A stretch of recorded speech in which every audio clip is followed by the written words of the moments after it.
Hello, my name is Rob and welcome to Metal Monthly. This is a video series where we talk about everything that happened in metal music over the last month. However, before we get to that, somebody commented last month and said, Rob, when are you going to get your mohawk back? And let's face it, I do look better with a mohawk, so it is going to come back next festival season. Because I miss festivals. I'm going to go to a festival next year. Download haven't announced anything yet, but Slam Dunk Festival did do an announcement, and I'm definitely going to that because they had the Suicide Machines, Good Charlotte, and the Menzingers. I love all those bands. I'm definitely going to go to that. I'm definitely going to get a mohawk back then. Anyway, that's not metal, that's pop punk. Let's talk about metal. Let's get down to brass tacks. Metal tacks. Anyway, right, albums. What albums came out last month? First off, Spinal Tap, The End Continues. First off, that's a great title, just saying.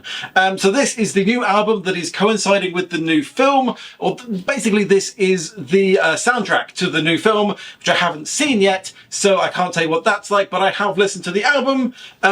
So it contains 5 plus 1, 9 new songs plus 4 re-recordings from songs from the original film, which I'm not sure which ones they are. They're probably the ones that sound better.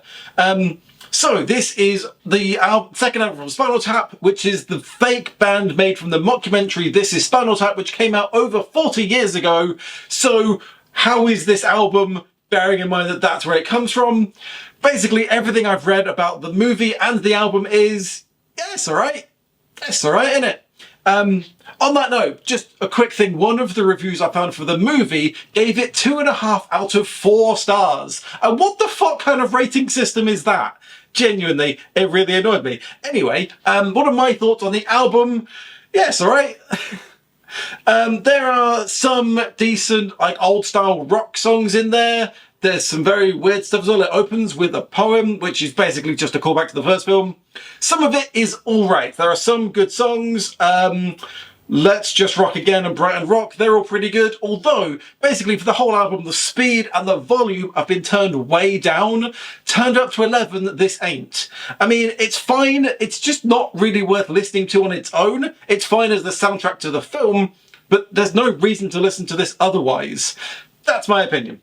Anyway, next up, President with Kings of Terror. Now, this is an EP. Don't tend to cover EPs on this series because then I'll be covering everything. But this is President. They were like a big deal this year. They headlined. No, they didn't. They performed the Download Festival and it was like big news. So I figured I would give them a listen. So this is only an EP, but it is 6 songs and it's 20 minutes long. And I am convinced that I have listened to albums that are shorter than that. So I think it counts. So what do I think of President? Well, the album is the EP is very experimental and kind of strange. There's a lot going on there. There's lots of weird stuff going on. Let's see. It's got some electronica. It's got some robot voices. There's very light rock, and it's doing that thing that Sleep Token do, where they just have somebody singing a cappella, and it's nice, but it's not very metal. And then they try and balance that out by just having a wall of sound, and I hate that. It's so annoying. There's no melody there. It's just boring singing followed by boring loud sounds. It's not for me.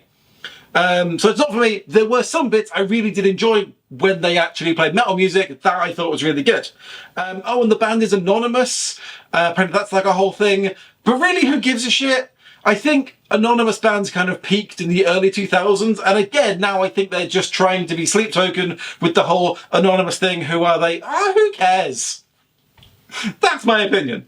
Next up, I Prevail with Violent Nature. This is the 4th studio album from the American rock band who are also experimental, post-hardcore, nu metal, something like that. And they got their start by doing a cover of Blank Space by Taylor Swift. And when I read that, I kind of went, is there a different Taylor Swift out there?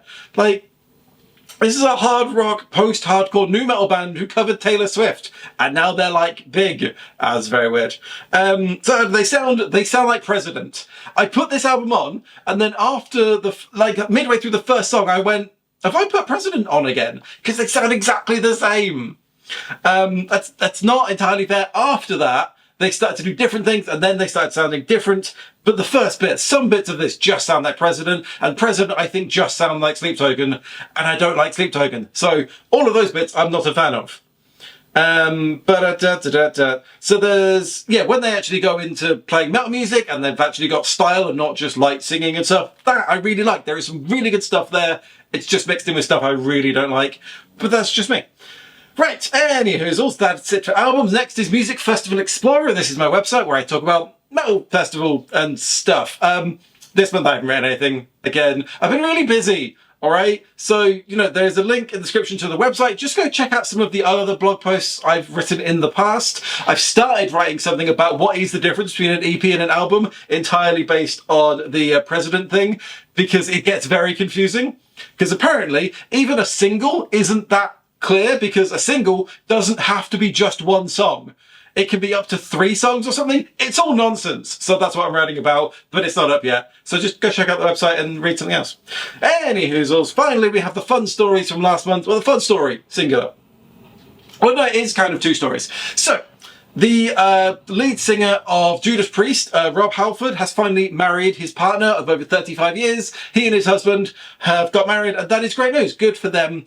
He also did a interview with, I think it was Pink News, talking about the homophobia in America, and I kind of thought, yeah, like, I think we all know America is horrible for a bunch of different reasons at the minute, but they are also horribly homophobic in places, which is very sad. But then he started talking about his wedding, and he said, it was just a small ceremony, him and his now husband, an officiant and a witness around the pool, around the cactus, the heavy metal cactus, and then he carried on, and my brain stopped and went, sorry, no, wait, sorry, a heavy metal cactus? What are you talking about?